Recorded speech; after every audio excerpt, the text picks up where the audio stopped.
નમસ્કાર દર્શક મિત્રો, જ્યોતિષ એક વિજ્ઞાન કાર્યક્રમમાં હું અશોક મોદી અને મારી સાથે જ્યોતિષ ગુરુ ડોક્ટર પંકજભાઈ નાગર આપનું સ્વાગત કરીએ છીએ અને આપ નિહાળી રહ્યા છો અમારા જીટીપીએલ ગુજરાતીની વિશેષ રજૂઆત. ડોક્ટર પંકજભાઈ, આપનું સ્વાગત છે. અશોકભાઈ, આપનું પણ આ સ્ટુડિયોમાં સ્વાગત છે. દર્શક મિત્રો, આપનું પણ સ્વાગત છે. નમસ્કાર તહે દિલથી. અને છેલ્લા કેટલાય એપિસોડથી આપણે ચર્ચા કરી રહ્યા છીએ ગ્રહની એક વિશેષતા, એના દોષ અને દોષમાંથી મુક્ત થવા માટેના અગર તો નિવારણ માટેના પ્રયોગ, ઉપાય, જેને આપણે અંગ્રેજીમાં રેમેડી કહીએ છીએ. તો આ શોની અંદર આપણે સૂર્યથી શરૂઆત કરી હતી, રાહુ સુધી પહોંચી ગયા છીએ અને હવે કેતુની વાત કરવા માટે અશોકભાઈને હું આમંત્રિત કરું છું. બિલકુલ પંકજભાઈ, તમે ખૂબ સુંદર વાત કરી અને દર્શક મિત્રો પણ સારી રીતે જાણે કે ગત છેલ્લા 3-4 એપિસોડથી આપણે ચર્ચા કરી રહ્યા છીએ. અને પંકજભાઈ, આજે કેતુની વાત કરીશું, તમે ખૂબ સુંદર વાત કરી. તો પંકજભાઈ, જે કેતુને લઈને સવાલ છે દર્શક મિત્રોના, કે કેતુ આપણે જાણીએ છીએ કે બધા ગ્રહોમાં એક રહસ્યમય ગ્રહ છે. એનાથી જે ડર છે શા માટે છે એના ખાસ સવાલો છે કે ભાઈ જે એના લક્ષણો છે, એના પ્રભાવ છે, એના પરિણામો છે, એ એક બાબત ઘટના બની ગયા, ગંભીર બાબતો બની ગયા પછી સામે આવતી હોય છે અને એના લઈને એટલા માટે કદાચ સ્વાભાવિક રીતે ડર હોય. પણ દર્શક મિત્રો, આજે આપણે એના દોષના નિવારણની વાત કરીશું, એના દોષો જાણીશું અને જે ખાસ પ્રભાવ એનો શું છે, એના લક્ષણો શું હોય છે લાઈફમાં એ દોષ કરતો હોય તો ત્યારે. તો કેતુને લઈને આજે પંકજભાઈ આજે જે સવાલો છે અને કેતુ વિશે માહિતી, એના દોષ અને નિવારણની વાત કરી. સરસ અશોકભાઈ અને દર્શક મિત્રો, જે આપણા મૂળભૂત રીતે 7 ગ્રહ છે. રાહુ અને કેતુ એમાં છાયાગ્રહ છે, જેને માર્ગીય છેદન બિંદુ પણ કહેવામાં આવે છે અને અંગ્રેજીમાં શેડો પ્લેનેટ કહેવામાં આવે છે. તમામ ગ્રહોની અંદર દર્શક મિત્રો કોઈ ગૂઢ રહસ્યનો બેતાજ બાદશાહ હોય તો એનું નામ છે કેતુ. અશોકભાઈ, બિલકુલ. કેત છુડાવે ખેત. તમારી જળ, જમીન, મકાન, ખેતર કોઈ પડાવી લેતું હોય તો એનું નામ કેતુ છે. કેતુ તમારા એકલવાયા જીવન સાથે, લોનલીનેસ જેને કહેવામાં આવે છે, આઇસોલેશન, તમને ઇન્ટ્રોવર્સી આપે છે, તમને આંતરમુખી બનાવે છે. અને કેતુ સીધો સ્મશાન સાથે જોડાયેલો ગ્રહ છે.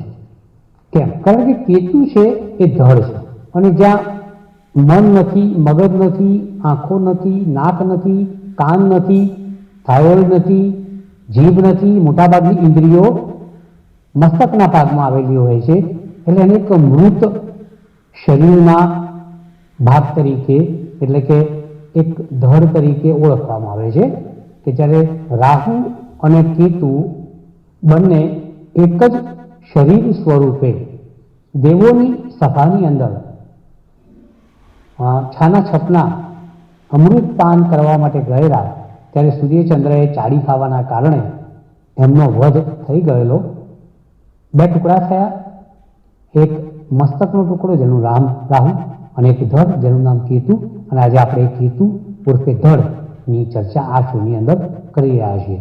મેં જેમ અગાઉ કહ્યું એમ કે કેતુ એ સ્મશાન સાથે સંકળાયેલો ગ્રહ છે. કેતુ મોક્ષ સાથે સંકળાયેલો ગ્રહ છે.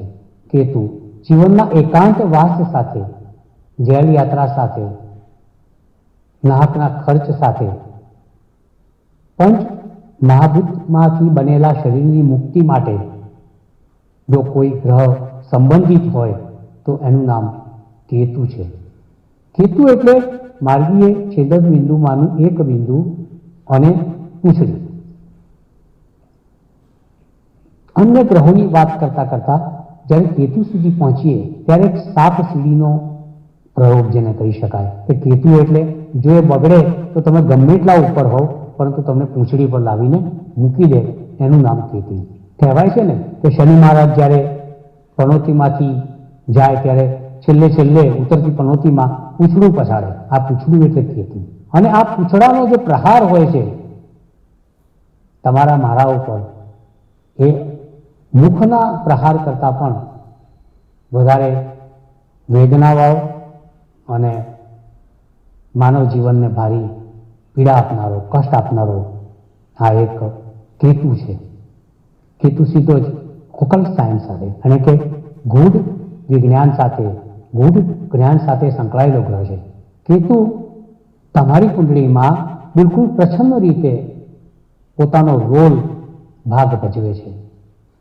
કદાચ તમને ખ્યાલ જ ના આવે, તમને સૂર્ય દોષનો ખ્યાલ આવે, ચંદ્ર દોષનો ખ્યાલ આવે, એના નિવારણનો ખ્યાલ આવે, પરંતુ કેતુનો રોલ એવો છે અશોકભાઈ કે તમને ખ્યાલ જ ના આવે. બિલકુલ બિલકુલ. કારણ કે અગમ નિગમ છે, એ ઓકલ્ટ છે, ગુડ.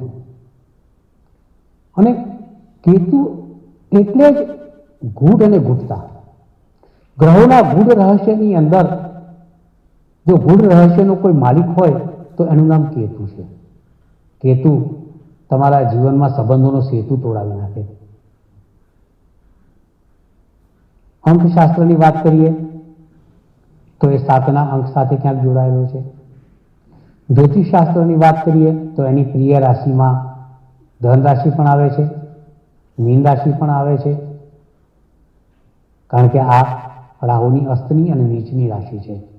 વૃશ્ચિક રાશિ પણ એને ગમે છે. અહીં કેતુ ખીલી ઉઠે છે.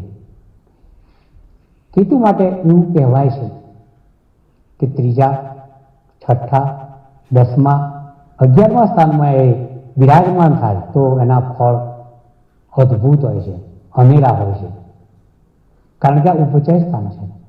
અને કેતુને ઉપચય સ્થાનની અંદર અશોકભાઈ ખૂબ જ ફાવે છે. એના માટે મસ્ત મજાના સ્થાન છે. શુક્ર સાથે કેતુ જોડાય તો કેતુ ખીલી ઉઠે છે. બુધ સાથે, શનિ સાથે, આ બધા ગ્રહો સાથે જ્યારે જ્યારે કેતુ જોડાય ત્યારે એનો રંગ અનેરો હોય છે.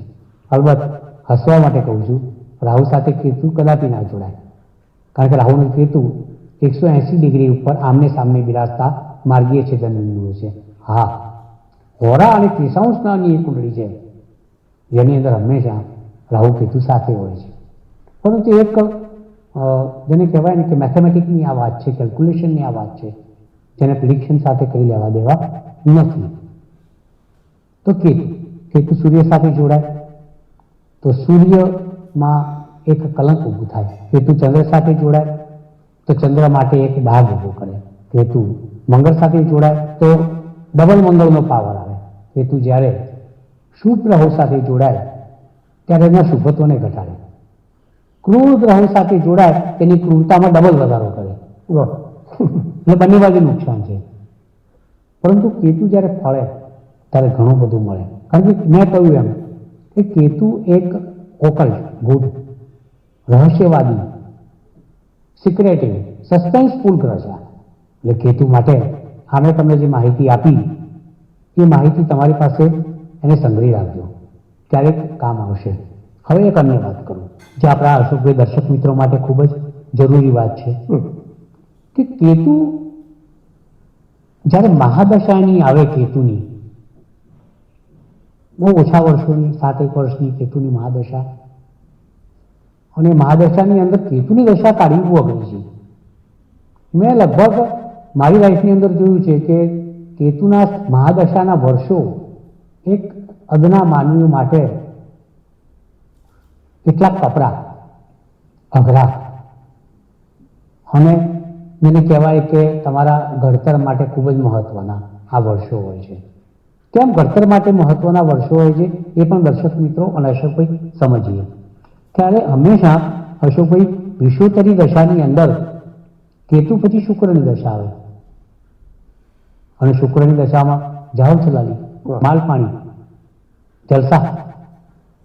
એટલે કેતુની દશામાં માણસ એવો ઘડાઈ જાય છે, એટલી બધી કસોટી, પીડા, કષ્ટ એમાંથી પસાર થાય છે કે જ્યારે શુક્રની દશા આવે ત્યારે શુક્રની દશા જીવવા માટે લાયક થાય છે. આથી જ અમે કહીએ છીએ કે કેતુની દશાના કષ્ટ સહન કરનારો જાતક શુક્રની દશા સૌથી વધારે સારી રીતે ભોગવી શકે છે. એટલે જ આપણા દક્ષ હોય કે આ કુંડળીના મંડાણ કરનારા, રચના કરનારા આપણા ઋષિમુનિઓ હોય, ભૃગુ હોય, પારાશર હોય, નારદ હોય, આ દરેકે દરેક ઋષિમુનિઓએ, આર્ષદ્રષ્ટાઓએ કુંડળીમાં વ્યવસ્થા, એની રચના, એનું બંધારણ એવી રીતના નક્કી કરેલું છે કે મહાદશામાં, વિશ્વોત્તરી મહાદશામાં કેતુ પછી તરત જ શુક્રની દશા આવે, એટલે આગે દુઃખ તો પીછે સુખ હૈ, છે ને ભાઈ ઈશ્વરનું ગીત. બરાબર. હા. એટલે સુખ અને દુઃખ નું જે નક્કી કરેલું કાળચક્ર છે, એમાં કેતુની દશા માનવીને પરેશાન કરવા માટે એટલા માટે આવે છે કે જ્યાં પરેશાની અને દુઃખ હોય ત્યાં કસોટી અને ઘડતર હોય, કારકિર્દી હોય, નવું જીવન હોય, જીવતર હોય, એક નવો રાહ. એટલા માટે હું હંમેશા કહું છું કે Ketu that is the lighthouse of horoscope, એટલે કુંડળીની દિવાળાની કોઈ હોય તો એ કેતુ છે. બિલકુલ. શનિની મહાદશા આવે છે તો 19 વર્ષ, એટલે ભાઈ આટલું બધું થોડું કરવાનું હોય માણસને. રાહુની મહાદશા આવે 18 વર્ષ, એટલે ભાઈ આટલા લાંબા વર્ષો સુધી માણસને એક્ઝામ થોડી આપવાની હોય, કસોટી થોડી કરવાની હોય. પણ કેતુની દશા માત્ર એક એવી છે કે ટૂંકા ગાળાની અંદર તમારું ઘડતર ચણતર કરી અને તમને એક સુંદર મજાના ઘરની અંદર, સુખના દિવસોની અંદર સુખનો સાગર તમારા ચરણ શરણમાં ઠાલવી દે છે અને બસ તમે એ સાગરને પીજે જ રાખો. એનું નામ કેતુ.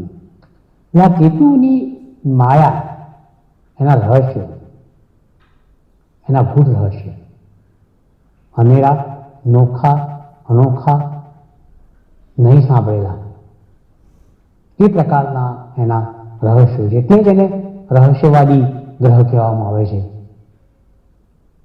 તો દર્શક મિત્રો, આ વાત થઈ કેતુની વિશેષતાની, કેતુની મહાદશાની, કયા સ્થાનમાં બેસે, કઈ રાશિમાં બેસે, કોની સાથે બેસે, ક્યાં બેસે, તો કેતુના લાભાલાભ, અગર તો શુભ અશુભ અસરો કેવી રીતના આપે કેતુ, એની એક ટૂંકી ને ટચ વાત. હવે વિચાર કરીએ એના દોષ નિવારણની વાત.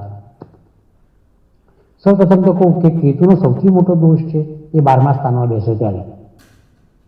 તેનો પ્લસ પોઈન્ટ પણ છે. કહેવાય છે અશોકભાઈ કે કેતુ 12મા સ્થાનમાં બેસે તો તમને મોક્ષ પ્રાપ્તિ થાય ને થાય. માનવ જાતે બીજો જન્મ લેવો પડતો નથી. તો કેતુ 12મી બેસે તો જેલ યાત્રા પણ થાય. કેતુનો બીજો દોષ 6ઠા સ્થાનમાં, મોસાળ સુખ ખતમ કરી નાખે અને ગુપ્ત શત્રુઓનું આગમન તમારી લાઈફમાં થાય. કેતુ 6ઠા સ્થાનની અંદર બેસે તો તમને નાદાર કરી નાખે, દિવાળિયા કરી નાખે. એનાથી મોટી ભયાનક વાત, મોટો દોષ કે કેતુ 6ઠા સ્થાનમાં બેસે તો કોઈ અગમ નિગમ રોગ આપે. Cancer, HIV positive, AIDS, TB, ulcerative colitis, લાંબા ચાલનારા રોગ, અસાધ્ય રોગ, એ કેતુનું કામ છે. અને જો કેતુ 6ઠા સ્થાનમાં બેઠો હોય તો સૌથી મોટો દોષ એ છે કે કેતુની મહાદશા દરમિયાન જાતકનું આવી બને. 8મા સ્થાનમાં બેઠો હોય કેતુ તો આયુષ્યને અલ્પ કરે. બીજા સ્થાનમાં કેતુ બેઠો હોય તો ધનનો નાશ કરે. ચતુર્થ સ્થાનમાં બેઠો હોય તો ઘર છોડાવે, માતાનું દુઃખ આપે, હૃદય રોગના હુમલા કરે. 10મા સ્થાનમાં બેઠો હોય તો પિતાને હાનિ કરે, કર્મથી તમને અળગા કરે અને અકર્મી બનાવે. આ બધા કેતુના દોષ છે. સૂર્ય સાથે સૂર્ય દોષ ઊભો કરે, ચંદ્ર સાથે ચંદ્ર દોષ ઊભો કરે, શુભ ગ્રહો સાથે, ગુરુ સાથે બેસે તો પણ પ્રોબ્લેમ કરે. હવે વાત છે આ કેતુના દોષ. કેતુનું કેશું થઈ જાય. આ કેતુના દોષ વારંવાર આજે કેશવ ક્યાંથી યાદ આવે છે? એ બી રહસ્યમય વાત છે. કનૈયો ક્યાંથી યાદ આવે? કેશવ. તો આપણા કેશુ ઉર્ફે કેતુ. તો કેતુ આશા રાખી તમારા માટે કેશુ જેવું કામ કરે.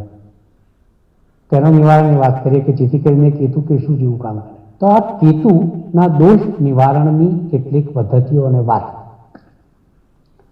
સૌપ્રથમ તો કેતુ માટે એક અન્ન નક્કી કરવામાં આવ્યું છે જેને સરસવ કહેવામાં આવે છે. સરસવના દાણા, જેની કુંડળીમાં 2જા, 4થા, 6ઠ્ઠા, 8મા, 12મા સ્થાનમાં કેતુ હોય, અગર તો સૂર્ય સાથે કેતુ હોય, અગર તો ચંદ્ર સાથે કેતુ હોય, ગુરુ સાથે કેતુ હોય, તો એવા કેતુ માટે જેના નામે મકાન હોય એ મકાન માલિકે રોજ સવારે મુઠ્ઠીભર સરસવના દાણા હાથમાં લઈ અને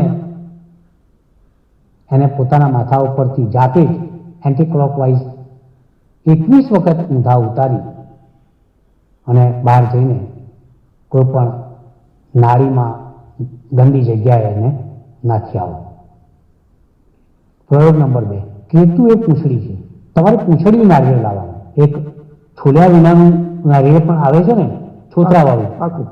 હા, તો નારિયેળ લાવો જેની પૂંછડી સૌથી વધારે લાંબી હોય.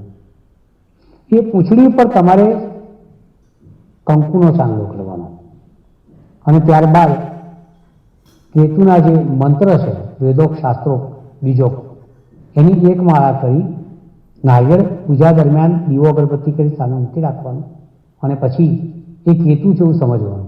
ત્યારબાદ એ નારિયેળને કાળા કપડાની અંદર વીંટી અને એમાં થોડા રાઈના દાણા મૂકી અને તમારે બહાર જઈ અને કોઈ જગ્યાએ મૂકી આવવાનું કે જ્યાં કોઈને નડતર ના બને.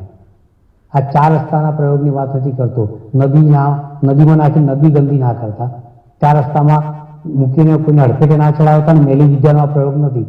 આ શાસ્ત્રોક્ત પ્રયોગ છે. એને કોઈ પણ ઝાડ નીચે મૂકી શકાય. આવું માત્ર તમારે બુધવારના દિવસે કરવાનું છે, તો પણ કેતુની દૂષિત અસરોમાંથી તમે મુક્ત થઈ શકો છો. એમાં લેશ માત્ર શંકા નથી. ત્રીજો પ્રયોગ, છેલ્લી આંગળી પર ચાંદીની ધાતુમાં, પંચધાતુમાં કેલ્સાઇટ, લસણી જેને કહેવામાં આવે છે, એ તમે છેલ્લી આંગળીમાં ધારણ કરો તો પણ કેતુના પ્રકોપમાંથી તમે બચી શકો છો. કેતુના પ્રકોપમાંથી બચવા માટે તમારા ઘરે સાફ સફાઈ કરનારા માણસો અને ખાસ કરીને જે લોકો વાસણ માંજતા હોય, જે જેને આપણે ગુજરાતી ભાષામાં એંઠવાડ કહીએ છીએ, એ સાફ કરતા હોય તો એવા કામ કરનારા હેલ્પરને તમે જો કાળા કપડાનું દાન કરો, કોફી કલરના કપડાનું દાન કરો, સ્લેટિયા કપડાનું દાન કરો તો પણ તમને લાભ થશે. કેતુ મળતો હોય તો બુધવારે પ્રથમ હોળા બુધની જ્યારે હોય સૂર્યોદયતા 1 કલાકની અંદર, ત્યારે આ કેતુ મહારાજના એક ઉપાય રૂપે જમણા હાથ ઉપર નહીં પરંતુ ડાબા હાથના કાંડા ઉપર રાખોડી રંગનો દોરો બાંધવો જોઈએ અને પછી એને 1.25 વર્ષ સુધી બાંધી રાખવાનો છે.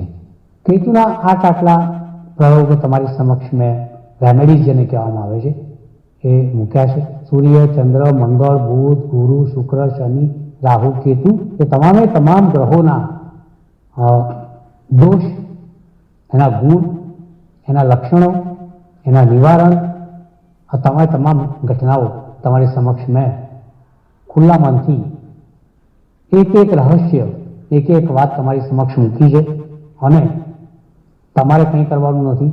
એનો લાભ માત્ર લેવાનો છે અને દરેક ગ્રહોના દોષમાંથી તમારે મુક્તિ મેળવવાની છે.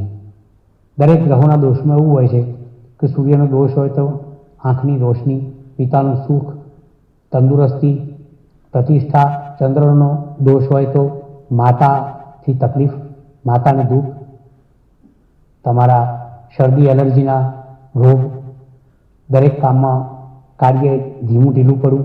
મંગળનો દોષ હોય તો લોહી, કેન્સર, માંસ, મજ્જા, સાહસ, શૌર્ય, ભાઈ પાંડુ વગેરેની તકલીફ થાય છે. બુધની તકલીફ હોય તો નર્વ સિસ્ટમ, સ્કિન, બુદ્ધિ, નિર્ણય શક્તિ, વાંચન લેખન, અભ્યાસમાં તકલીફ થાય છે.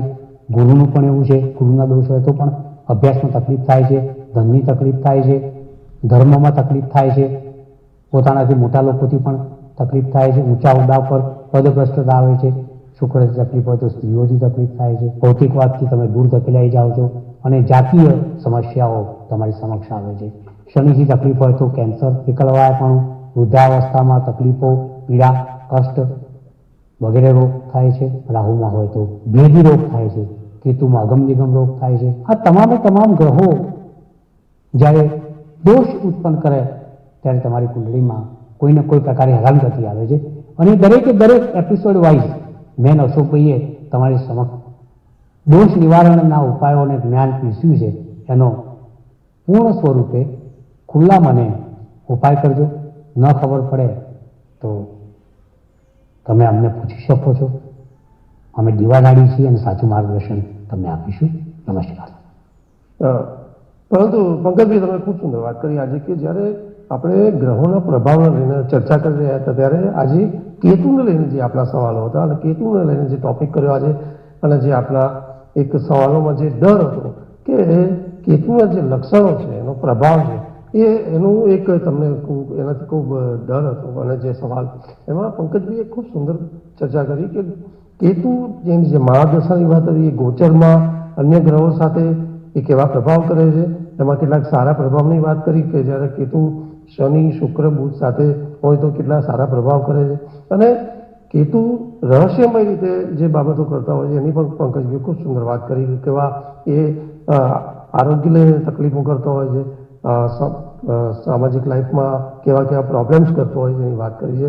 એની સાથે પંકજભાઈએ ખૂબ એના દોષની સાથે સાથે નિવારણની કેટલાક પ્રયોગોની વાત કરી છે. તો ચોક્કસપણે એક કેતુને લઈને જે સવાલો હતા એમાં એક કમ્પ્લીટ આખે તમે વિસ્તારથી ચર્ચા કરી પંકજભાઈ. અને જો કેતુનો આ તમે સમજી લો આજનો ટોપિક તો જે કેતુ એ આપણા જીવનમાં જે બદલાવ લાવે છે, જે એક ક્વોલિટી લાઈફ બનાવી શકે છે એ કેતુ પણ એટલો જ ઇમ્પોર્ટન્ટ છે અને એ આજે આ ચોક્કસપણે પંકજભાઈનો વિશેષ આભાર કે આજે ખૂબ સારી માહિતી પ્રદાન કરી. પંકજભાઈ કાર્યક્રમમાં આપણે સમાપન તરફ છીએ તો કોઈ બીજા સવાલ તરફ નહીં જઈએ દર્શક મિત્રોના. ચોક્કસપણે જે સવાલો છે નેક્સ્ટ એપિસોડમાં લેવાનો પ્રયત્ન કરીશું. પણ આપણા જો કોઈ સવાલ સમાધાન માટે જો કોઈ પ્રતિભાવ હોય તો જે સ્ક્રીન ઉપર જે નંબર છે એની પર આપ ફોન કોલ્સ કરી અને અમને કાર્યક્રમમાં સામેલ કરી શકો. અત્યારે રજા આપશો. નમસ્કાર. જ્યોતિષ એક વિજ્ઞાન કાર્યક્રમ અંતર્ગત સટીક ઉત્તર અને માર્ગદર્શન આપશે જ્યોતિષ શાસ્ત્રી ડોક્ટર પંકજ નાગર. આપ આપના સવાલોની સાથે પોતાનું નામ, જન્મ તારીખ તેમજ જન્મકુંડળી સહિતની માહિતી વોટ્સઅપ કરી શકો છો અમારા આ નંબર પર. આપના પ્રશ્નોના ઉત્તરો ડોક્ટર પંકજ નાગર આપશે. કાર્યક્રમ જ્યોતિષ એક વિજ્ઞાન. આપ જોઈ રહ્યા છો GTP